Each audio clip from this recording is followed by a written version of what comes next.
এদেশের সরকারি এবং বেসরকারি প্রায় 40% বিদ্যালয়ে, এটা হচ্ছে গণমাধ্যমের রিপোর্ট,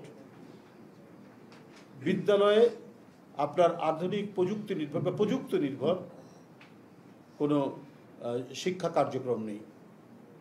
40% কম কথা না।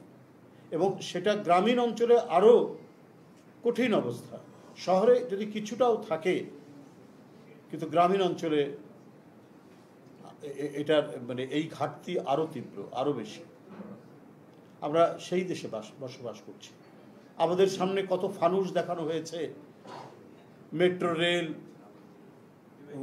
উড়াল সেতু, ফ্লাইওভার, কত গাল ভরা গল্প আমাদেরকে বলা হয়েছে। কিন্তু একটা জাতির যে মেরুদণ্ড, তার যে উপযুক্ত শিক্ষা, সেই শিক্ষা কার্যক্রমকে ধ্বংস করে দেওয়া হয়েছে। এটাই ফ্যাসিস্টরা যুগে যুগে করেছে। আপনি বিভিন্ন দেশে যেখানে একদলীয় দুঃশাসন আছে, এক ব্যক্তির শাসন আছে, সেখানে এটাই দেখা যায়। ফ্লাইওভার করে তারা, কিন্তু স্কুল এবং হাসপাতাল তারা তৈরি করে, এটা ভেঙে ফেলে। আজকে আপনি গ্রামগঞ্জে যাবেন, আপনি বিভিন্ন ইয়েতে যাবেন, জেলা শহরগুলোতে যাবেন, দেখবেন প্রাইমারি স্কুলের হাল এতই মানে খারাপ অবস্থা। আমি নিজের চোখে দেখেছি। আমার বাড়ির পাশে মালতীনগর হাই স্কুল বলে একটি স্কুল আছে বগুড়ায়। ওই স্কুলের ভিতরে উইপোকার ডিবি হয়েছে। এবং এরকম আরও বিপন্ন, বিপর্যস্ত এবং জীর্ণ দশা স্কুল এবং প্রাইমারি স্কুলগুলো। সুতরাং যে দেশে স্কুলের অবকাঠামো এত নিম্নমানের হয়, সে দেশে মানে ছেলেরা, শিক্ষার্থীরা, তারা তাদের মেধা চর্চার সুযোগ পাবে কেমন করে?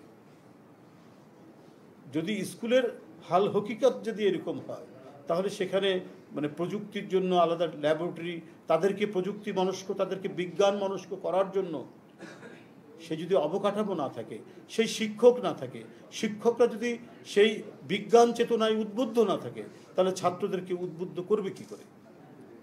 আমরা নজরুলের একটা কবিতা, থাকবো না কেউ বন্ধ করে দেখবো এবার জগৎটাকে, এই কবিতা ক্লাস 7-এ পড়েই মানে আমাদেরকে অনেক কিছু উদ্বুদ্ধ করতো, যে আমরা বড় হলে বিজ্ঞানী হব আইনস্টাইনের মতো।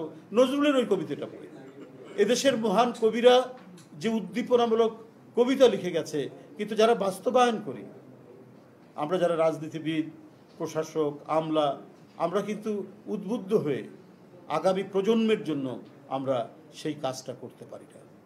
আমরা কি দেখি যে ছাত্রলীগের নেতা তিনি দেশের প্রধান উপদেষ্টাকে হত্যা করার জন্য পরিকল্পনা করেছেন।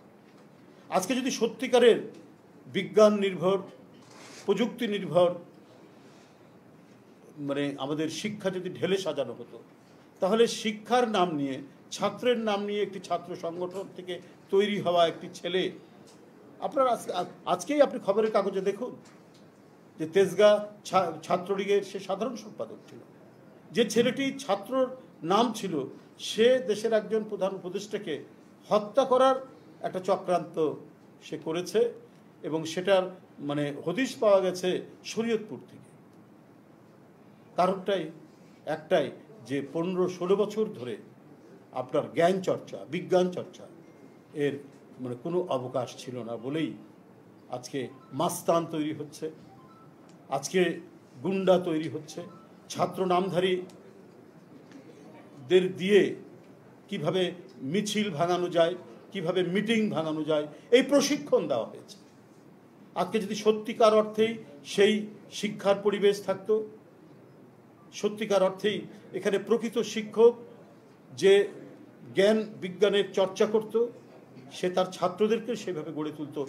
এবং এই যে আজকে এখানে আমি এই ইউনিভার্সিটির ছেলেদের যে মননশীলতা এবং তাদের যে উদ্যম, তাদের যে এগিয়ে যাওয়া, তাদের যে আকাঙ্ক্ষা আমি আজকে দেখতে পেলাম, সেটা আরও বাড়ত, সারা দেশ থেকে ছড়িয়ে যেত।